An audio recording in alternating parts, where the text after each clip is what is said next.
Hello and welcome to Fantasy Baseball Picks and Bets here on the Mayo Media Network. We are presented by PrizePicks.com. I'm your host, David Jones from the FTN Network. Go follow the FTN Network and FTN Daily and myself at Tenacious D Jones on Twitter. I do baseball, I do NFL, and I do NBA. We have a discount on our NFL package with a ton of guys over there if you haven't checked it out at FTN Daily. On discount right now, go buy the package, beat the crowd. Don't wait a few days until the price goes up. Go over there, check it out now, FTN Daily. So let's talk about PrizePicks.com.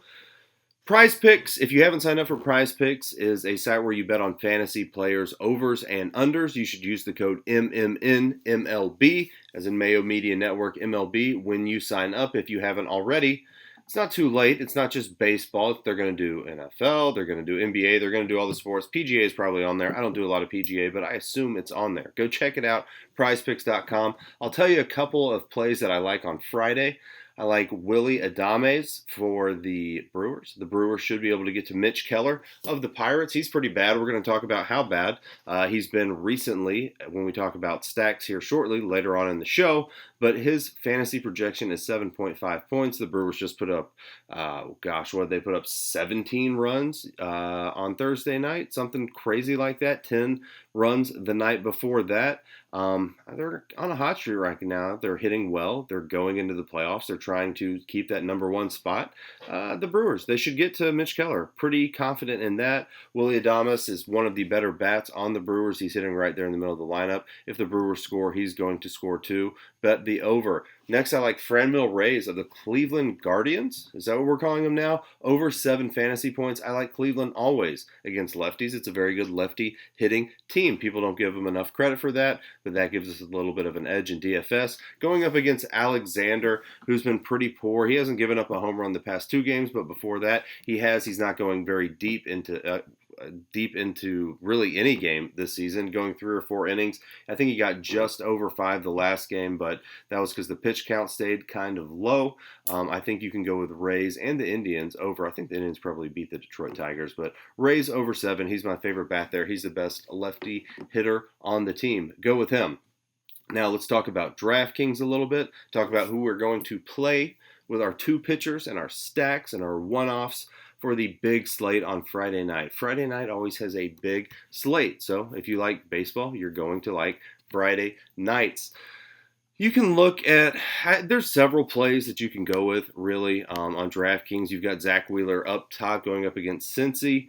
Cincy went off for double-digit runs against the Braves on Thursday night. Of course, they have a nice hitting squad, but Wheeler, he is someone that it really doesn't matter what the matchup is so far this season. I mean, he's had a good year. Do I think I'm going to get there? Probably not. I'll probably save the $1,100 and go down to Robbie Ray. Robbie Ray is going up against the Seattle Mariners. We know the Seattle offense struggles. They've been struggling lately. They've been struggling all season. Really kind of just in a rebuild mode for Seattle to see what they can get out of some of these bats, see if they're going to keep them around. But Robbie Ray had a very resurgent season, 2.90 ERA, 30.2% strike rate in 130.1 innings pitched so far. Walk rate's okay, 6.8%, but the walks per 9 is good at 2.49 walks per 9. 2.64 BABIP, 3.46 xFIP. He's been good. And Seattle has been bad, so what does that mean? You can pitch Robbie Ray against Seattle. The only game out of his last 6 games Robbie Ray's pitched, he's had 3 games against Boston in his last 6, but only in one of those games has he given up a homer, and he gave up 3 homers in that game, but that's only one homer game, I guess you could say, in the last 6 games. He's been keeping the homers low. That's what we like about Robbie Ray. He's just looked good. Strikeouts look good. Going up against a team that can strike out a lot, I don't see why you wouldn't play Robbie Ray. He's probably going to be my SP1. So if you want to take a look at the Seattle bats, we have to see what kind of lineup they're going to roll out. I'm recording this on Thursday night, but Robbie Ray is obviously a lefty, so the bats that hit lefties well, Kyle Seager's been hitting lefties well, Mitch Haniger hits lefties well, Luis Torrens hits lefties pretty well, and Tom Murphy, and that's about where it stops. So if you can navigate those 4 bats, really you have to navigate Seager and Haniger,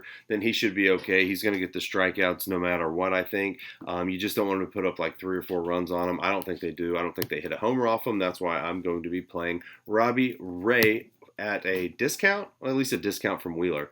And with these big slates, you can always find value bats that help you spend up for a good, solid pitcher. So Robbie Ray, going to be my number one guy. Next, we're going to have to find a stack that we like. A lot of good stacks to take a look at on Friday night, but the number one I'm going to go with is going to be the Milwaukee Brewers versus Mitch Keller.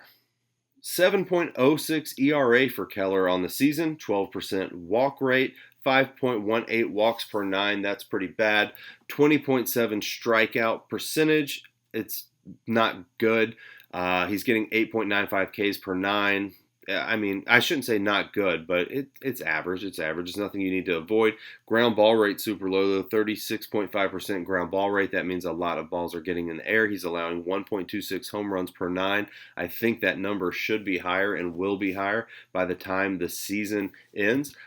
He's given up 4 runs in each of his last 3 starts. That was against Cincinnati. That was against the Dodgers. That was against Philly. All good hitting clubs. Philly was on a hot streak when when Keller ran into him, but he's still been bad on the season. It doesn't matter about those. Like I said, 7.06 ERA on the season, and they each put up 4 runs on him. In those 3 games where he gave up 4 runs each, he allowed 2 homers, 7 walks, and only pitched 12.2 innings. So not a lot of innings, and then you get into the Pirates bullpen.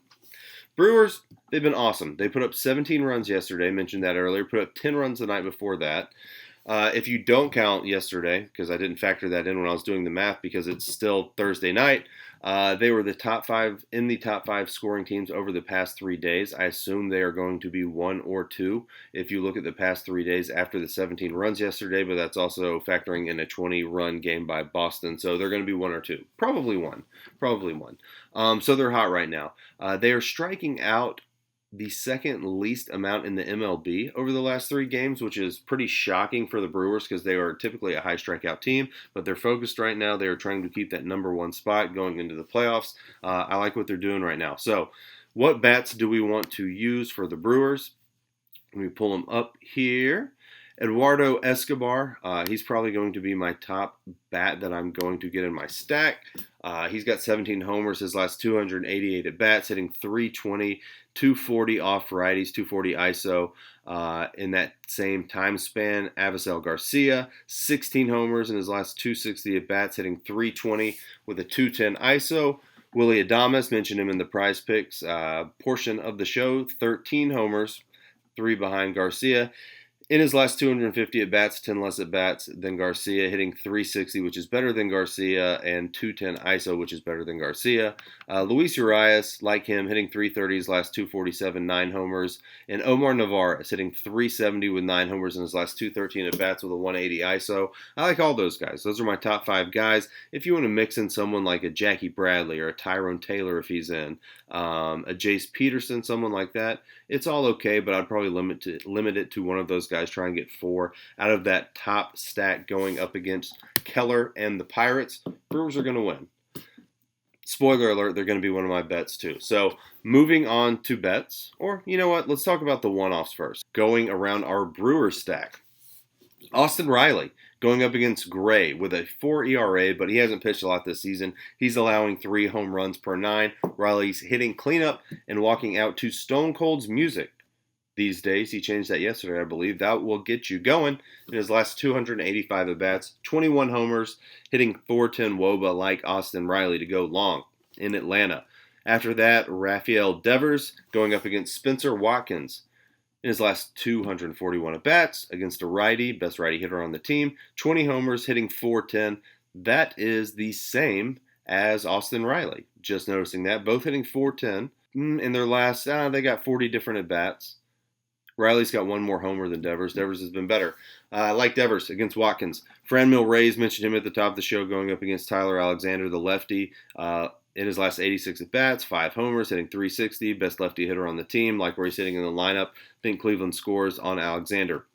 I like Paul DeJong of the St. Louis Cardinals going against lefty Mike Minor.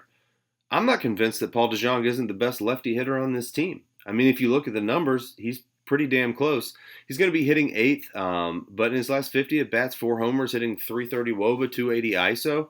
That's close to the best on the team. If you look at the amount of at-bats he's had against lefties compared to other people like Goldschmidt, Arenado, in 50 at-bats, that's pretty good. Hitting 334 homers, like him a lot. Going to be cheap, going to be low owned. And then if you want a BVP play, you can go with Yordan Alvarez of the Houston Astros against Patrick Sandoval.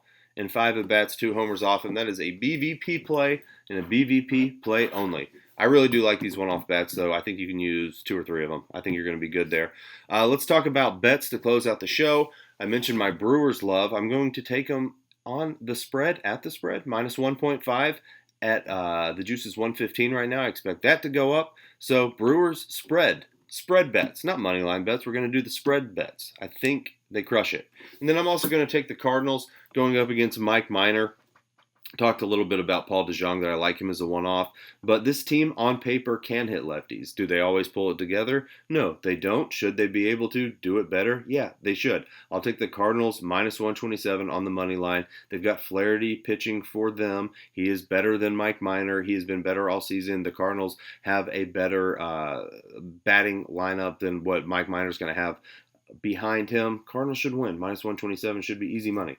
All right, that's it. That's the show. Hopefully it's helpful. Play Robbie Ray. Play the Brewers. If you want to talk about other stacks and other pitchers and ask some questions, come over to FTN Daily. Sign up for the baseball package. I'll talk to you in Discord. You can talk to all our guys. If you don't like my stuff, we got a lot of guys over there that you might like. Give me a follow on Twitter at Tenacious D Jones, and follow the family at FTN Daily. Go over to prizepicks.com. Use the code MMN MLB. Appreciate you watching. Like the video, subscribe to the channel, and I'll catch you next time. Bye.